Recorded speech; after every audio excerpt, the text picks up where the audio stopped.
now going to mute myself and turn this on over to our moderator, Miss Leah Scott. Take it away.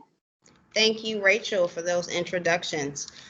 So I am going to begin the questions. Panelists, I'll address you by name first. So Hugo, how would you describe your unique value proposition?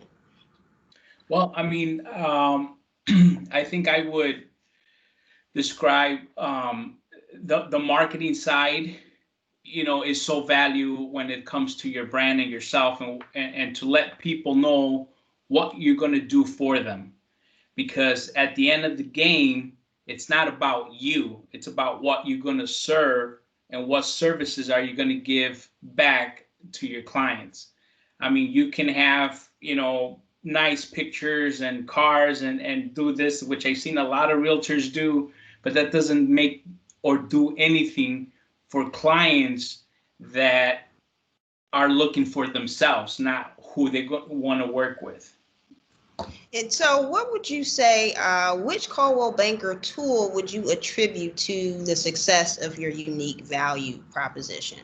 Oh, geez, CB has so many great tools, so it's kind of hard to pick which one is the best one.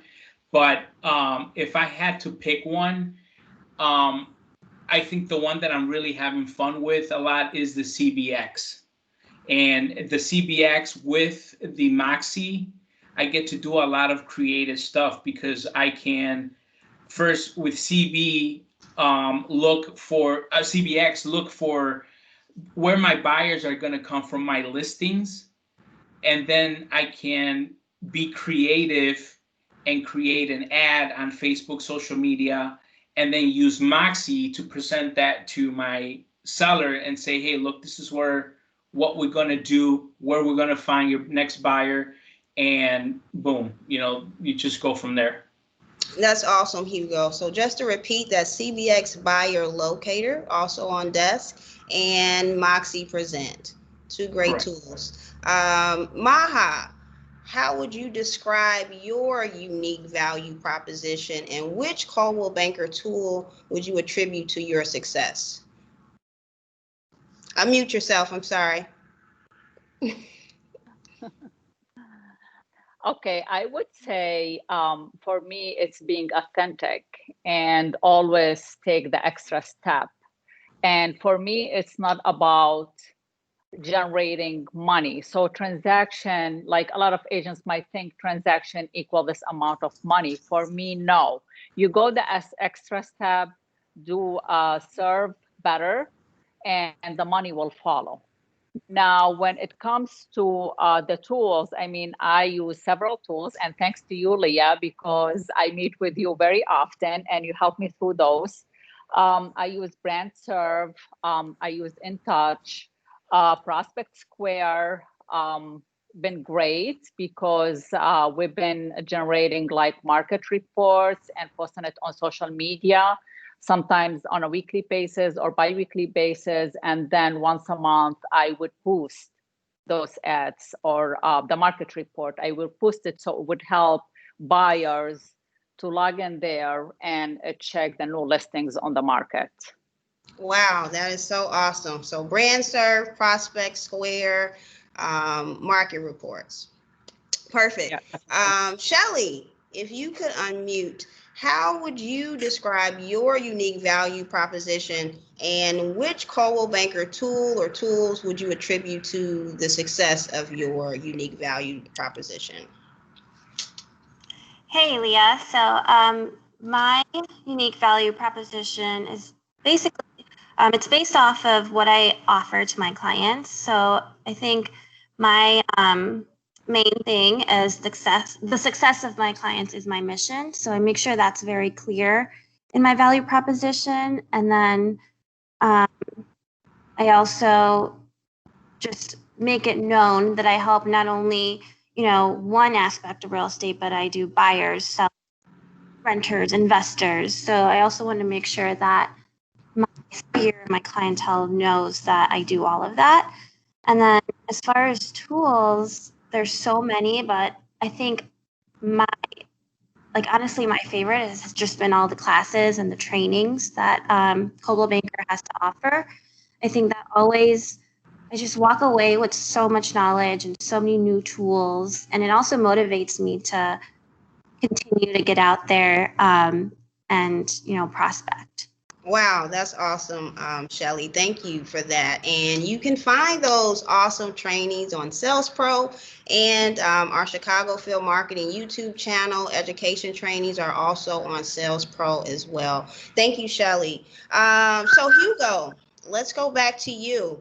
So if there was one piece of advice, or what is one piece of advice that you would give a new agent that is looking to define their own unique value proposition?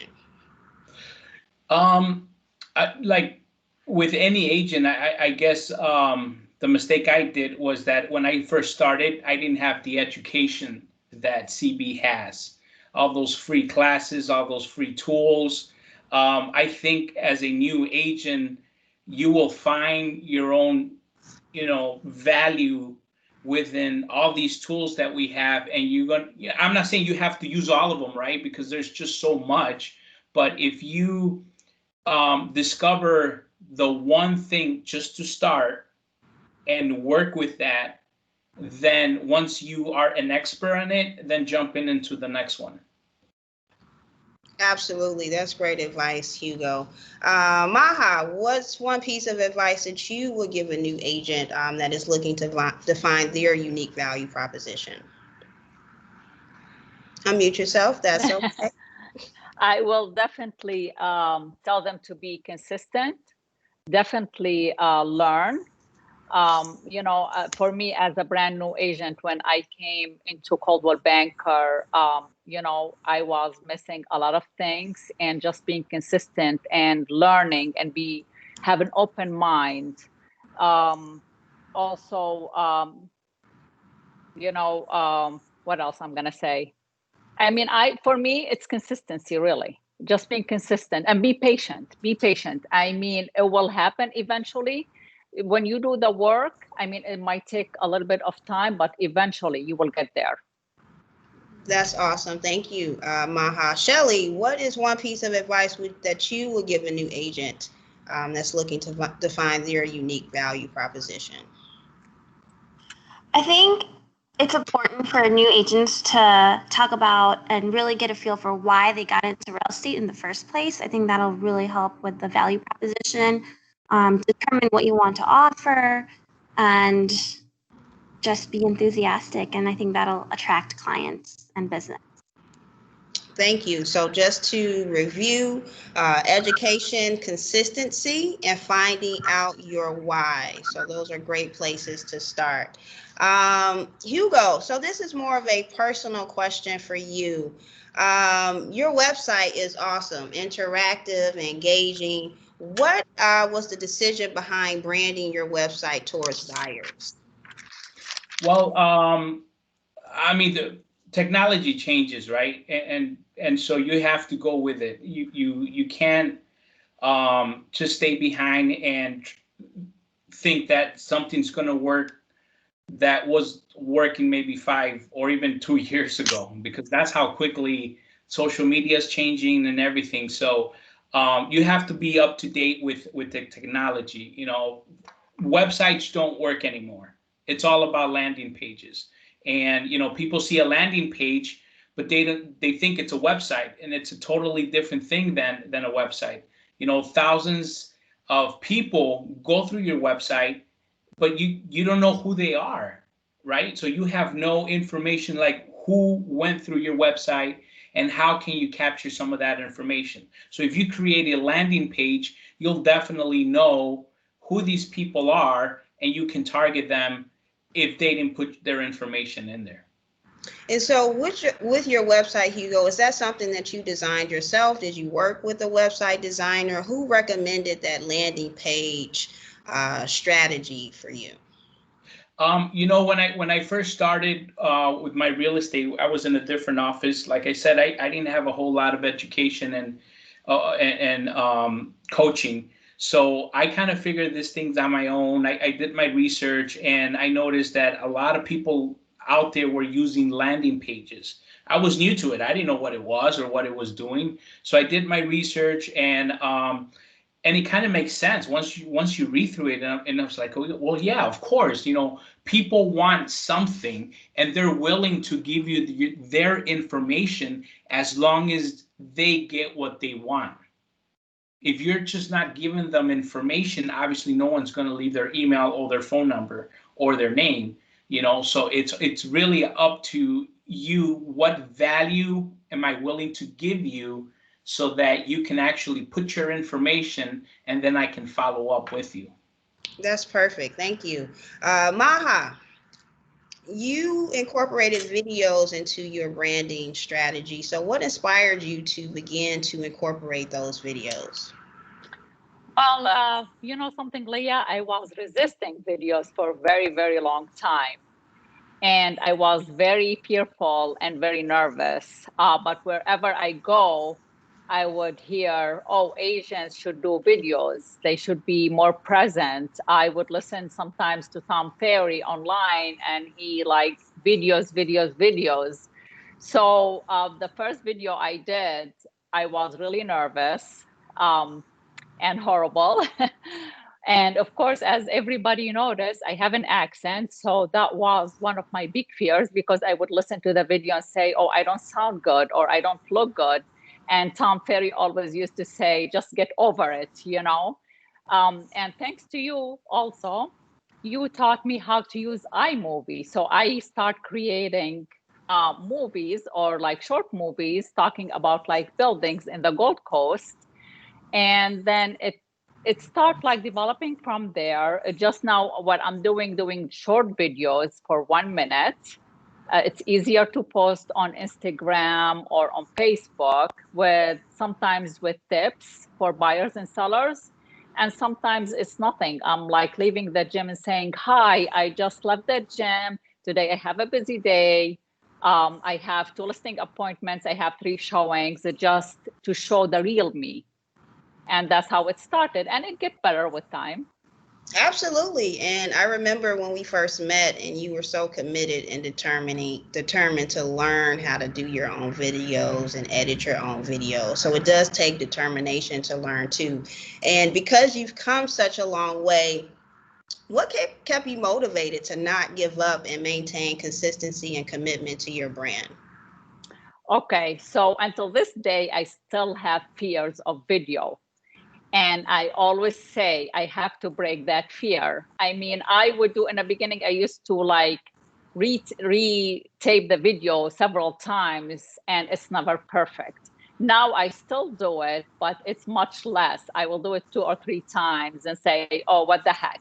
It's perfect. You just let me post it, because people want to see the real me, with all my mistakes, with my accent. Even if my hair is messy, it's fine. And I always feel like fears is the enemy of success. So that's what motivated me. Every time I have that fear, I say I have to break that fear and go forward. Awesome. Thank you. So Shelly, how do you use social media to leverage your sphere of influence? Yeah, I think that social media helps me stay at the forefront of my sphere's minds.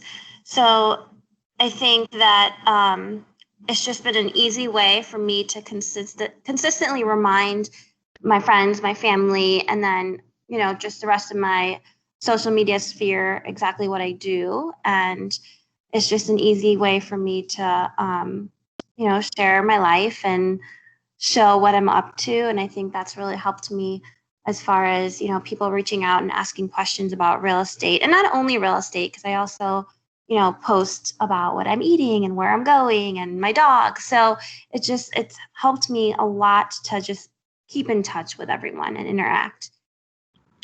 Great. So you do a good job at curating a very specific look and feel on your social media channels. How did you decide how you wanted to present yourself online?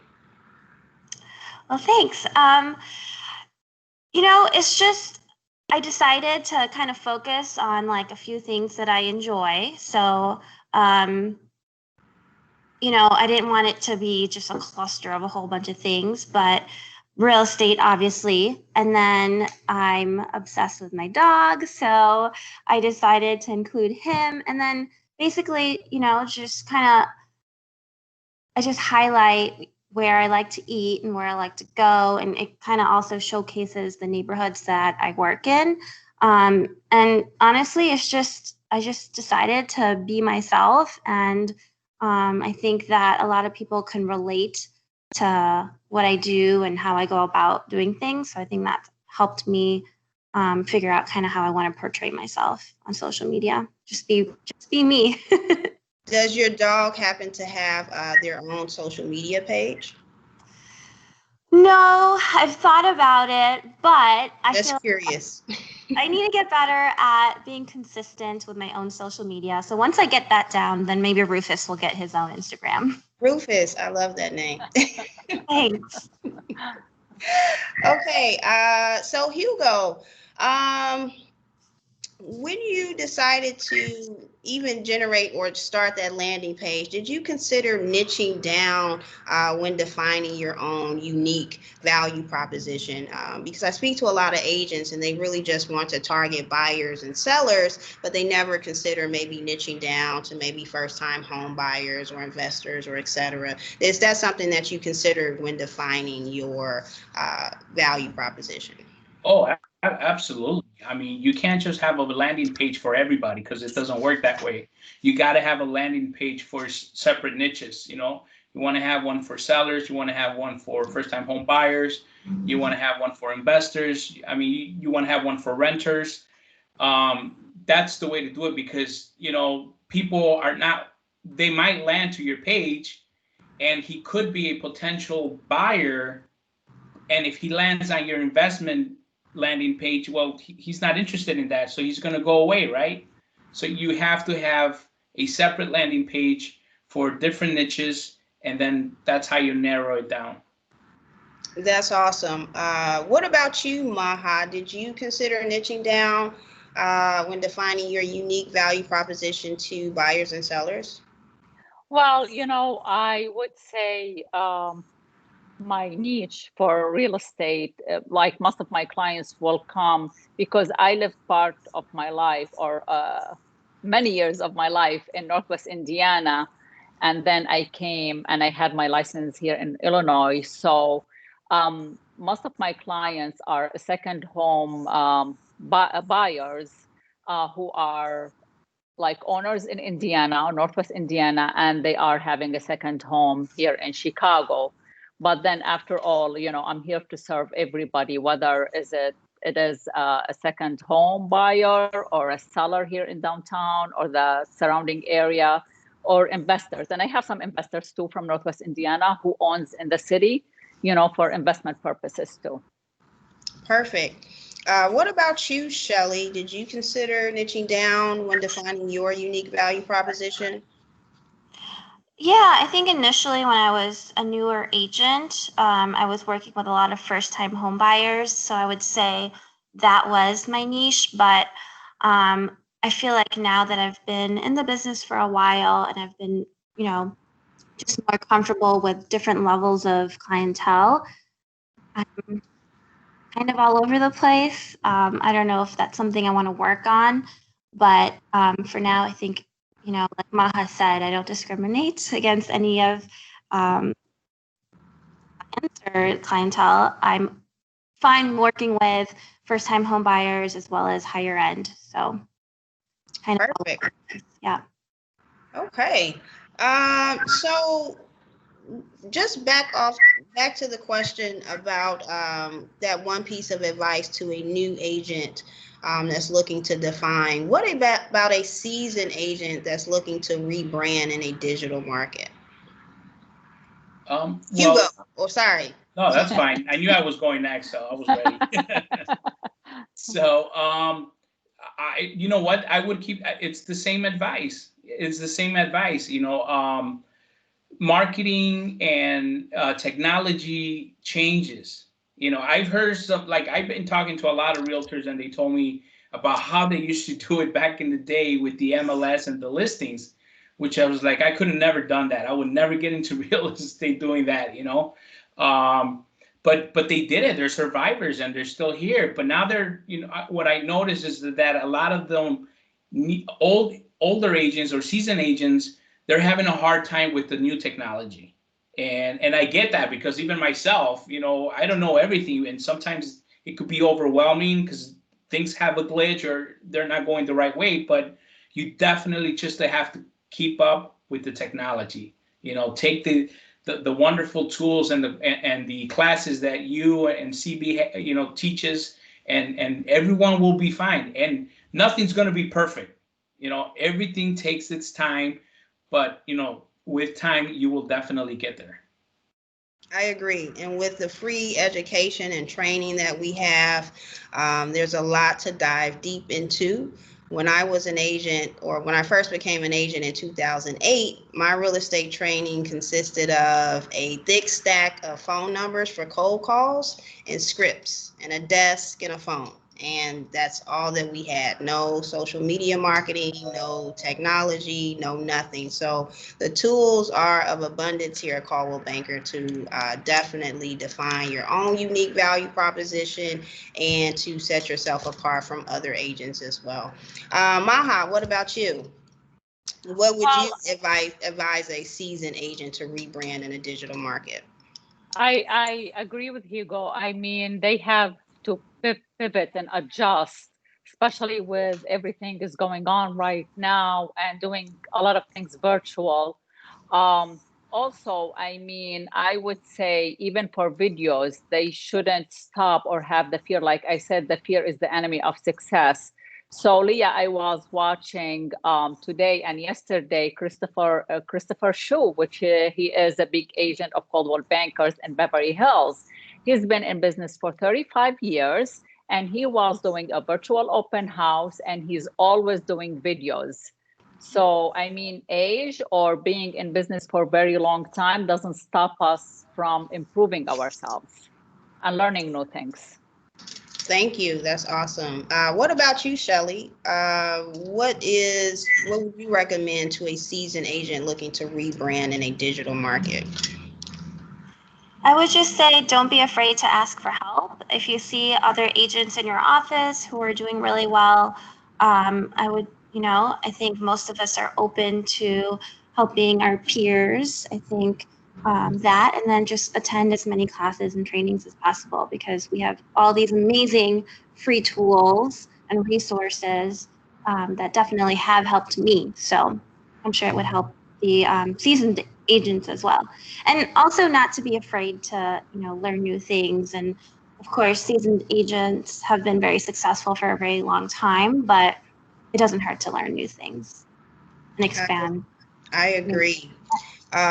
So that completes my questions here. Curtis, Rachel, I'm not sure if you want to take it to the chat to ask any questions or answer any questions, or any questions for the panelists.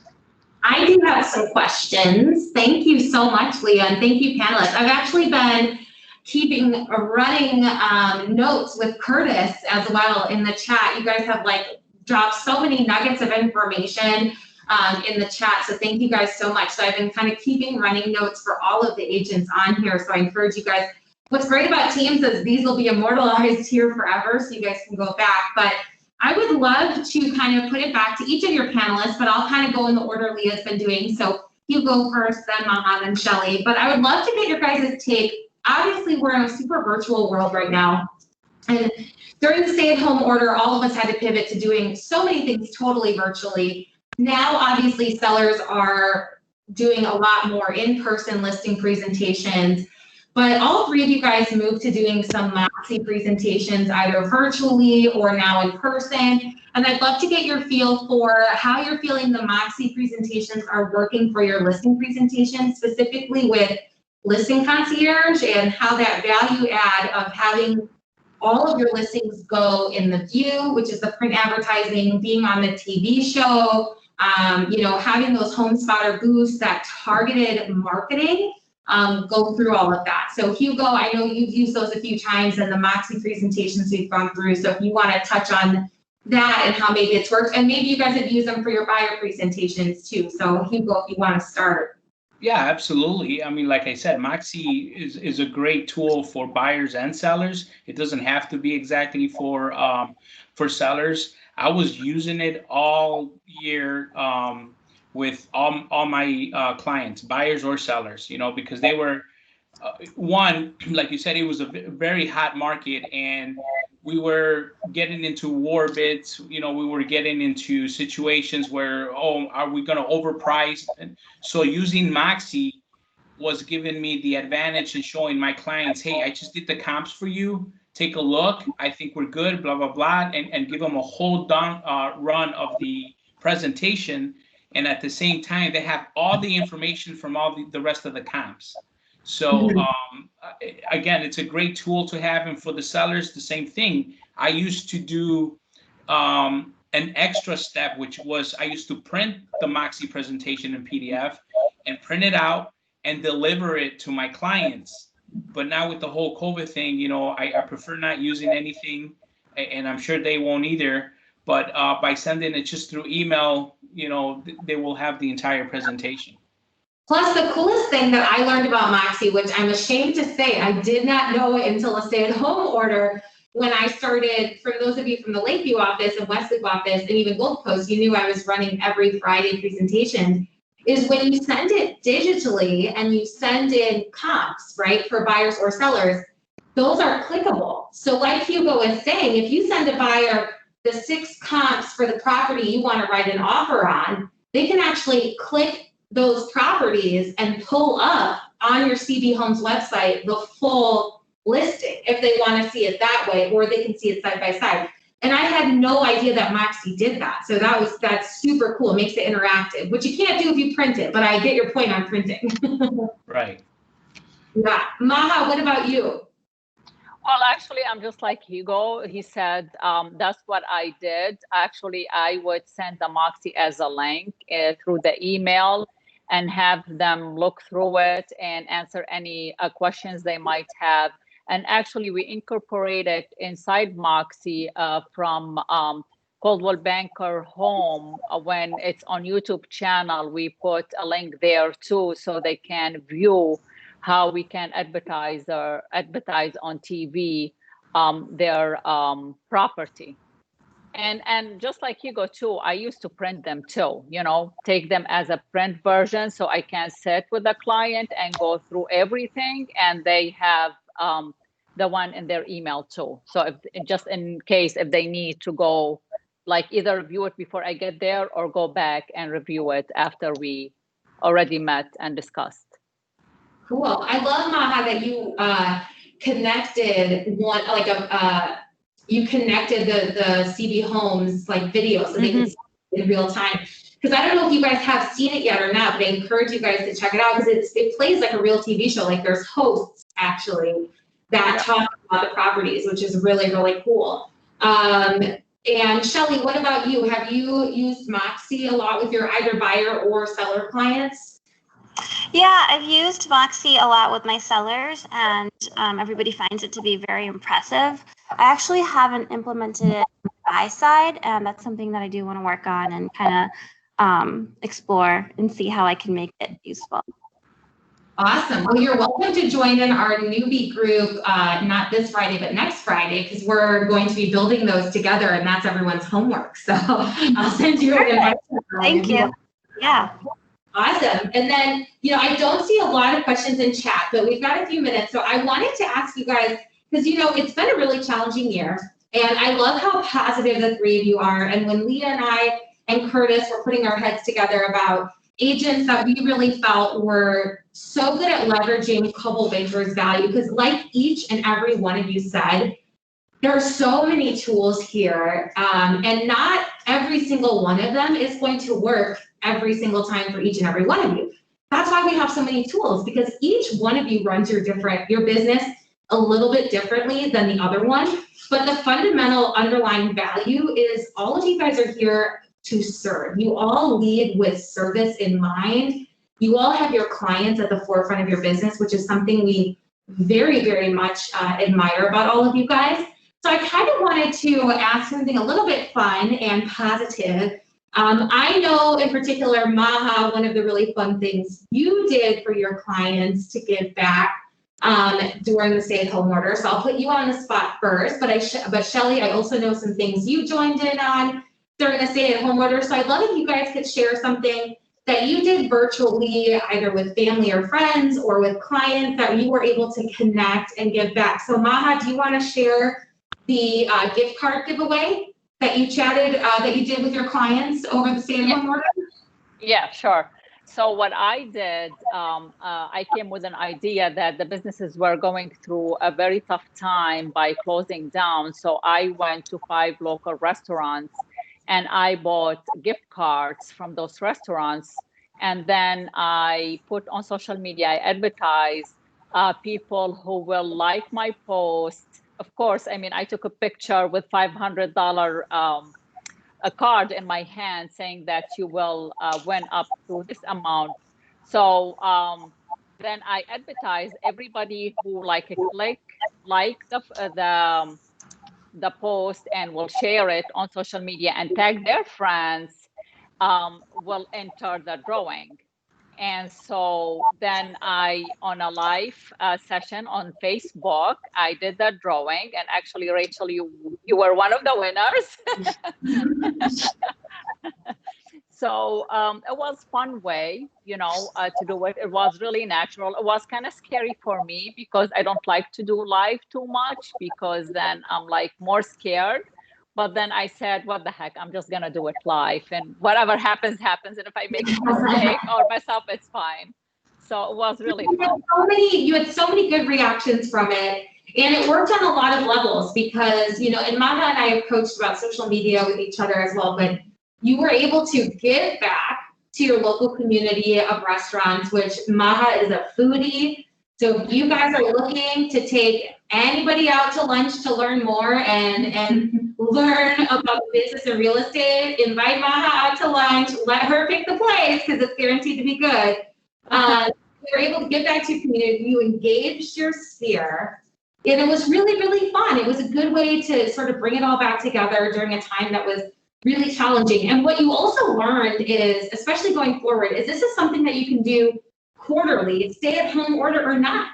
Who doesn't want to win a $50 gift card? And in fact, I see Sarah Christensen on here, and I see Leah probably waiting to say, in fact, that's what we do with Prospect Square, is we let your clients be able to register to win gift cards every couple of months, through the Prospect Square. So, and that's something, Maha, that I know you take advantage of with your clients as well. So very excited. Thank you. Shelly, what about you? Did you do anything virtual during the stay-at-home order that helped connect you with your clients, whether maybe you attended with fellow realtors? I know you did one thing because I was on it with you, for sure. But was there anything that you did that was sort of memorable and a way to connect with people during the stay-at-home order?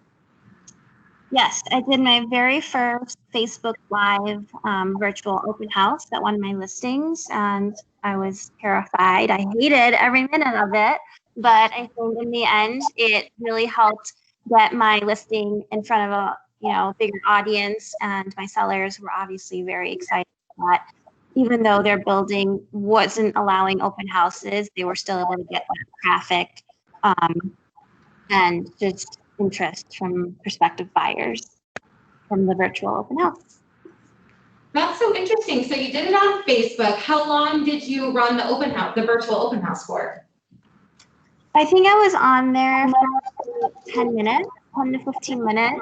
And the reason I did it on Facebook is because versus Instagram is because on Facebook, you can have people RSVP and mark the event as interested or maybe, and other people in their network can also see that they, marked the event as interested. So it kind of gets you in front of more people that way. And it's definitely something that I do recommend if you're comfortable with it. Awesome. And did you I'm assuming you mostly had your camera facing the unit, so that probably helped eliminate a little bit of the fear as you yourself weren't on camera too much. Yeah, absolutely. I think I was on the camera for maybe 10 seconds, and then everything else was just me walking through the unit and talking about it. That's pretty cool. So that actually might not be a bad pro tip for those of you who are hosting open houses. That might be a little slow right now, because I'm hearing that from some agents that pockets of the city are a little slower traffic than others. So it might not be a bad idea to sort of double dip. And if you know you're hosting an open house, why not also have a Facebook Live open house planned at the same time? Especially to Shelly's point, if you know it's only going to be about a 10 to 15 minute virtual open house, that gives you something. And then you're also leaving your seller with that, you know, I might not have had anybody physically through, but I had, you know, 25 views in my live, and then 3 days later it had 375 views or whatever it might be. Yeah, absolutely. That's a really good idea. And that's definitely something that I think I'm going to start doing even at my in-person open houses. Awesome. Thank you so much, Shelly. Hugo, what about you? What have you done virtually in this crazy virtual world to really connect with your sphere, whether it was during the stay-at-home order or you've been doing it right now, to really make sure that you can connect with people as their realtor?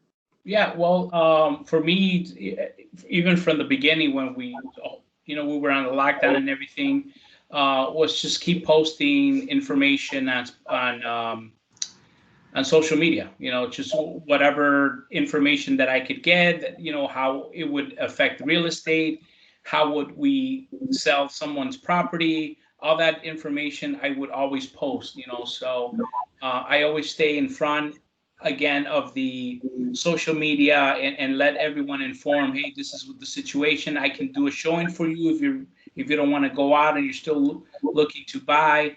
So I had a few clients that reach out to me and say, hey, I'm thinking of buying a property, but I want to see a couple of properties. No problem. I'll go out there. And obviously, at first I would say, well, are you pre-approved and all that? Because I'm not going to go out there for nothing. But, get them qualified. Once they were, then I would go out there and do the virtual tour and email it to them or text it to them. So, and you still have a few requests like that here or there. So it's not the same, obviously, being in person, right? I mean, it's never the same, but people are starting to open up and going a lot more in person now than it was just a few months ago. I like what you said about really making sure that you kept your public informed. And I think that was one of the biggest lessons that we kind of all learned through the stay-at-home order, is there was so much information, most importantly, so much misinformation flying around. Like, as soon as the governor made an announcement, people were posting things on social media before waiting to hear if it applied to Chicago. And as we all know, a lot of things that applied to our state did not apply to Chicago. For example, Chicago is still at a 25% capacity indoors, which is why our Lincoln Park office is at 40 people. Illinois is at 50%, right? So we had a lot. I still remember that weekend, and I'm sure Nakia does too, where Illinois started allowing open houses and 10 occupied showings, but Chicago made it clear that we still had one more week of the ban. And every street I drove down had open house signs. I didn't see one Coldwell Banker sign, and I was so proud. I was so proud, because I would have dragged all of them into my car if I had seen them. But I saw so many open house signs, and I was like, no, we still have one more week. You can't do that. But I love that you did it, because this is what you forged, was trust. Because if we are to go into another stay-at-home order, right, or even if we're not, you created a level of trust with your followers on social media, with your sphere, that they're going to know that you're going to have the accurate information for them moving forward. Right. So I appreciate it. We do have a question for you in the chat, I think, was the landing pages. So I think, Hugo, it's a good question. And I think what we might do, because as you guys know, I like to launch our Coaching and Confidence series. Curtis and I work on doing 3-month segments. And September's our last month. So Curtis and I are putting our heads together to do October, November, December. And so, Curtis, it might be a good idea, and Hugo, if you're down for it, for us to have one about landing pages specifically. Because I do think there's might be some confusion or just some questions on landing pages versus websites, and what those two things are and what they're used for. But if you just want to do a quick and dirty explanation of what a landing page is, just so everybody on the call kind of has that like rolling through their head, but we can definitely do, and maybe work with Leah and the marketing team to kind of come up with a good training on it more in depth. Yeah, for sure. That's not a problem. Just to give you a really quick explanation, the landing page, well, let's start with the website. The website is, someone who's browsing through your site and they're just looking, right? You got all the information on there, but there's so much stuff on your website that people are clicking, and then it just becomes overwhelming. The landing page is a page that is directly to one thing and that one niche only. Okay, I'm a first-time home buyer and I'm looking for programs. Boom. My landing page is specific. Hey, you can qualify for $10,000 down payment assistance. For more information, give me your email and I'll send you an email, information. Something like that. That's what a landing page. I don't have my listings. I don't have, you can search here for homes. I don't have none of that. It is just one niche, one type of information that people are landing there and they want that information from you. And that's all they want. They don't want to know anything about anything else. They just want to know how they get $10,000 for first-time home buyers. Awesome. Thank you so much. And similar to any lead you get, the key with landing page is speed to lead. So a lot of things set up with landing pages also route into a CRM like InTouch, right? But a CRM that incorporates a drip campaign. So you're delivering on the information that the landing page is promising, but then also making sure you follow up that lead consistently to convert it, correct? Oh, absolutely. Yeah. I mean, if you get a lead and you don't do anything with it, then what's the point of getting leads, right? Trust me, I know so many people that are paying so much money on Zillow and so much money on other, services, but they're not following up with these leads. And I was like, if you want to give free money, just give it to me, But I have I get probably about 20 leads a day, buyers and sellers, probably a good mix. But the minute I get them, we have to call them within 2 minutes. 2 minutes is my top, because if not, I'll lose them. And obviously I have an assistant that does that for me. But then after that, we put them right straight into my CRM. And we have personal customized email drip campaigns that slowly warms them up, with maybe 5-6 touch-ups in the first week.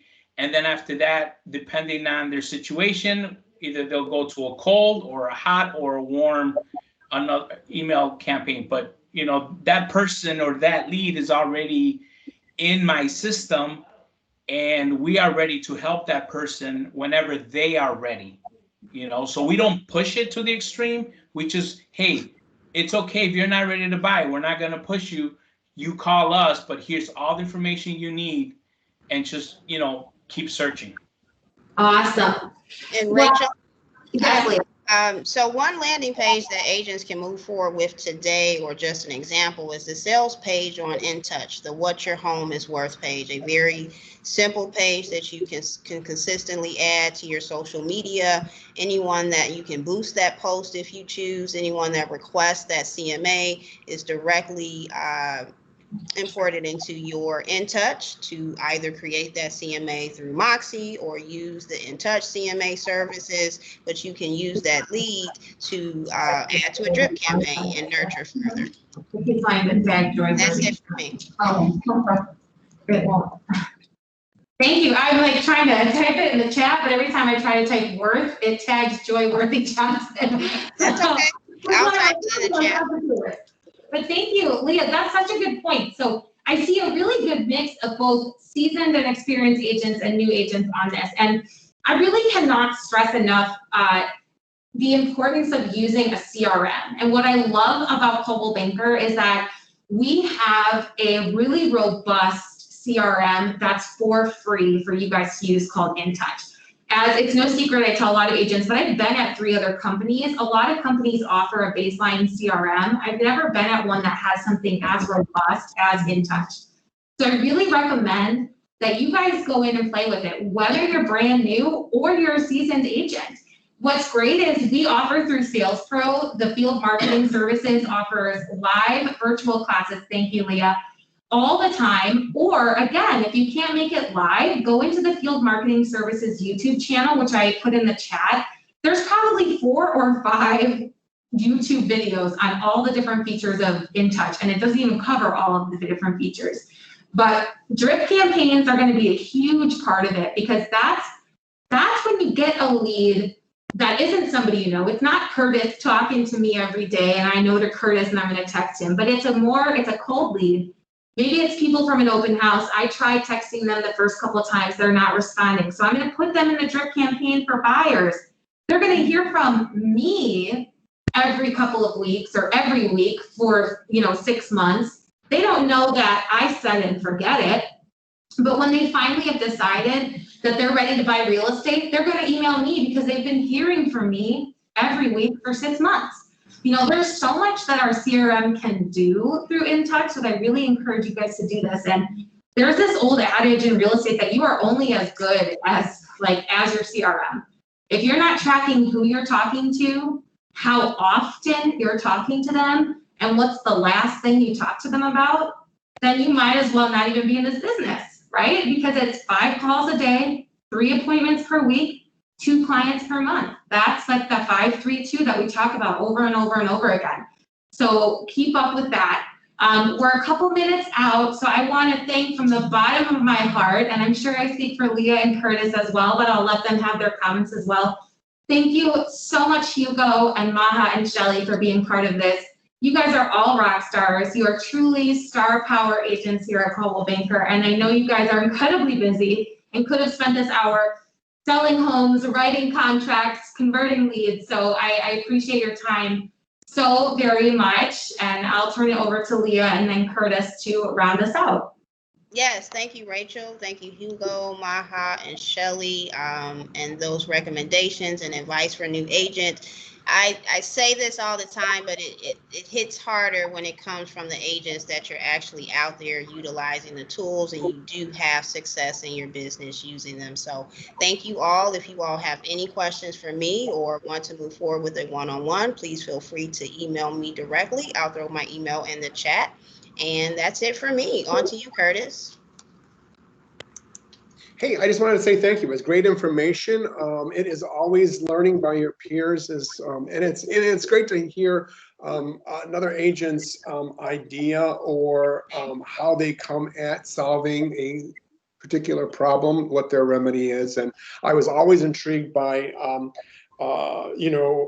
landing pages. So I'm going to be very, very interested to see how everybody uses them. That's really it. Thank you so much. It was great information. Awesome. Thank you guys all so much. Have a good rest of your day. Thank you. Thank you. Bye. Thank you. Bye. I keep trying to get that mouse with the screen.